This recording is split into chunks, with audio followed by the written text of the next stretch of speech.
Okay, so real quick, right into it. 3 quad stretches. Quads are the muscles on the front of your thighs, the upper leg. Getting right straight into it. Okay, so the first one, kind of quite beginner, everyone should be able to do this. If you find it difficult to get down onto the floor, then obviously you just can do it standing. I'm sure you've seen the standing version before, but I'm doing it on the floor today, mainly because most of my stretching routines tend to be on the floor and it makes sense to do one on the floor. Also, I can't get standing and on the floor together in the shot, so it's what works. So lying down on your front, make sure I'm in.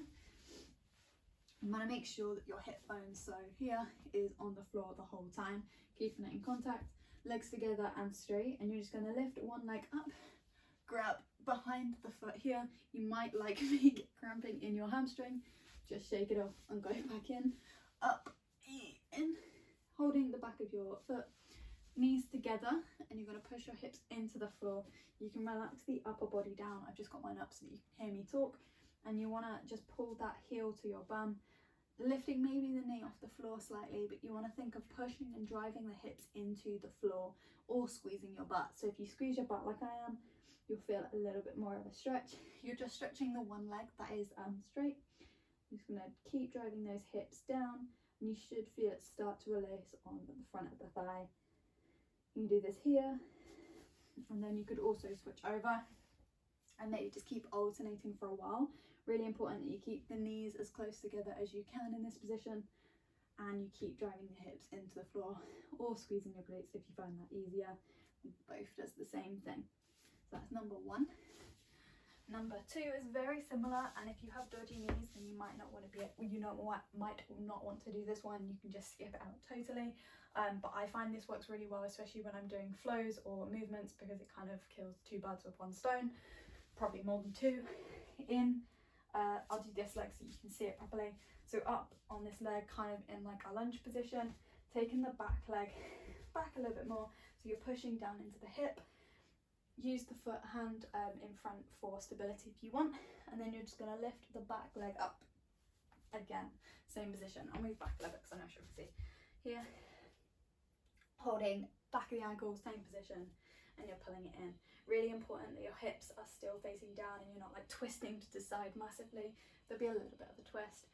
Hips down, knee over the ankle on the front foot, and just pulling it back. You can squeeze your butt for a little bit more attention, otherwise just nice and relaxed. This one is a little bit more advanced. If you're not that flexible, don't worry too much about it. It's something you can work towards, and you want to think of just driving that hip forward, not jamming it down, and pulling it back, and that will give you a nice big stretch up through the front of the thigh on the back leg. If it's painful on your knee, sometimes when I'm doing it in classes it's a little bit too much to kind of keep it there for too long.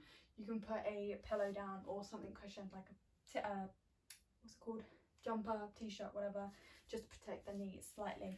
This mat is not the best mat. Into our 3rd stretch. This is my personal favourite, and if you've done any of my classes, you'll definitely have done it before. Coming here, there's a couple of modifications. Everyone should be able to do some kind of this one. Just depends how kind of advanced you can go with it. So knees in this 4th position, don't know what normal people call it. Leaning back, making sure that there's no excessive arch in that lower back, okay? So onto your elbows to start off with. You want to keep both knees on the floor, both feet on the floor. This ankle can come in or out depending on what's comfortable, and you want to feel the stretch all the way down this outside leg here. So you might feel it quite deep, like for me, it's quite tight because I went running yesterday.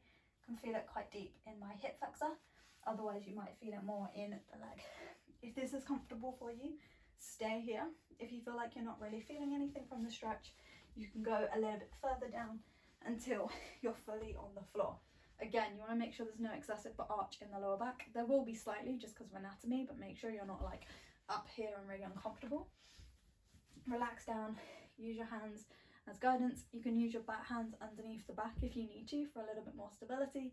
Really important that you just keep both knees on the floor, both feet on the floor. You're not kind of like up here in this position, and you shouldn't feel any pain in any of your joints. If there's pain in your joints, then you need to back off and come back a little bit more, okay? So really relaxing down I like to pull underneath my shoulder blades, squeezing my abs, and make sure I'm using everything to keep myself nice and stable from kind of my head out through my pelvis. And then when you want a little bit more, you can do this in this position or up on your elbows. I'll come off my elbows. You want to squeeze your glute and push this hip forward. You'll feel this much more in the hip rather than the leg, but it's exactly the same. You're all working the same area, okay?